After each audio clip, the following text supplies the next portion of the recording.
राजधानी रे तुमुल कांड डमणा हाउसिंग बोर्ड युवकों मध्य संघर्ष युवकों को भुवनेश्वर बीच रास्ता गोड़े गोड़े हाणिले तेज गुरुतर अवस्था गतकाली युवकों मेडिकल भर्ती कर पूर्व शत्रुता को केन्द्र कर तुमुल कांड होता सूचना मिली। तेज घटन दुई अभियुक्त गतकाली रात चंद्रशेखरपुर थाना आत्मसमर्पण कर सूचना मिली। स्निग्ध रही स्निग्ध ये ताले ये शत्रुता पछर कारण कौन कहीं परिस्थिति दुई जन को एमती गोड़े गोड़े मारिबार कारण कौन किसी जना पड़लानी? देखो गतकाली जो भाव में आप देखिथे जे कि डमणा एवं जो हाउसिंग बोर्ड कॉलोनी जो युवक मैंने रही उभय भितर दुई गोष्ठी भितर गोष्ठी संघर्ष देखा मिलता जहाँ पुलिस प्राथमिक तदंत जना पड़ा कि जे गाड़ी हेडलाइट मारू एभली कथा को लेकिन बचसा प्रथम होता परवर्ती समय जो रही डमणा अंचल तीन जन युवक आसिक हाउसिंग बोर्ड कॉलोनी दुई जन युवक को गोड़े गोड़े हाणी चित्र सामना को आसीला ए संगे संगे चंद्रशेखरपुर थाना पुलिस तदंत आरंभ करिथिला। जो गाड़कोण रे थिबा गोटे अपार्टमेंट जे रही से अपार्टमेंट रे पूरा पुलिस छाउणी हो जाइथिला। जो अभियुक्त माने सेठी रहउथबार खबर सामना को आसीथिला ए नै कि पुलिस पूरा राति तमाम खोलताड़ करिथिला सेठी।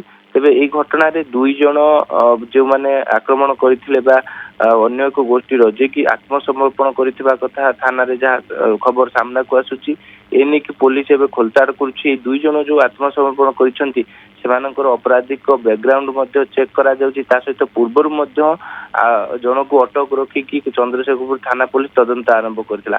किंतु जो पारिपार्श्विक स्थिति एवं जो भाव जो रही घटनावली को लेकिन पुलिस जितेबाला खोलताड़ करथिला पुलिस जितेबाला जांच करथिला तेबे समस्त तथ्य एवं जो माने रही आक्रमण शिकार होइतिबा जो युवक माने सेमाने एक घरोई हॉस्पिटल रे मध्य चिकित्सित होउछंती। पाख जो माने प्रत्यक्षदर्शी थिले सेमानकर मध्य पुलिस बयान रेकॉर्ड करथिला। सबको आधार करिकी पुलिस एबे तदंत आरंभ करिछि। जो दुई जन युवक आत्मसमर्पण करिसंती चंद्रशेखरपुर थाना रे तेज परवर्ती समय पुलिस जितेबाला तांकर बैकग्राउंड चेक करिवो पुलिस जितेबाला अधिक तदंत करिवो आ परवर्ती समय गिरफ्त करा जाय कि कोर्ट चालान करा जिवो। किंतु यारी भितर आप देखिथिबे जितेबाला गोटे पटे सरस्वती पूजा एवं पूजार माहौल चलीथिबा बेले आ गोटे पटे दुई जन युवकों को तीन जन युवक गोड़े गोड़े हाणिबा ये निश्चित भाव में गोटे प्रकार पुलिस रो जो सुरक्षा व्यवस्था रही ताकू नेकी मध्य जो रही हाउसिंग बोर्ड कॉलोनी रो लोक माने मध्य प्रश्न करथिले। किंतु लोक माने एबे जो भाव में जहाँ प्रत्यक्षदर्शी माने सेठाकार उपस्थित थिबा लोक माने कहबा कथा जेतेबेले दुई जन युवक दुकान रे किछि खाउथुवा समय रे सेही समय तीन जन जे कि युवक गोटे गाड़ी रे आसीथिले एवं संगे संगे सेठी गोटे मारणास्त्र रे तांको हानि पकाइथिले जनकर हाथ को एवं जनकर पिठी को हानि पुलिस घटनार तदंत करछि एवं उभय आत्मसमर्पण करथवा मध्य जना पड़छि। पूर्व शत्रुता को केन्द्र करी एभली तुमुल कांड घटिछि।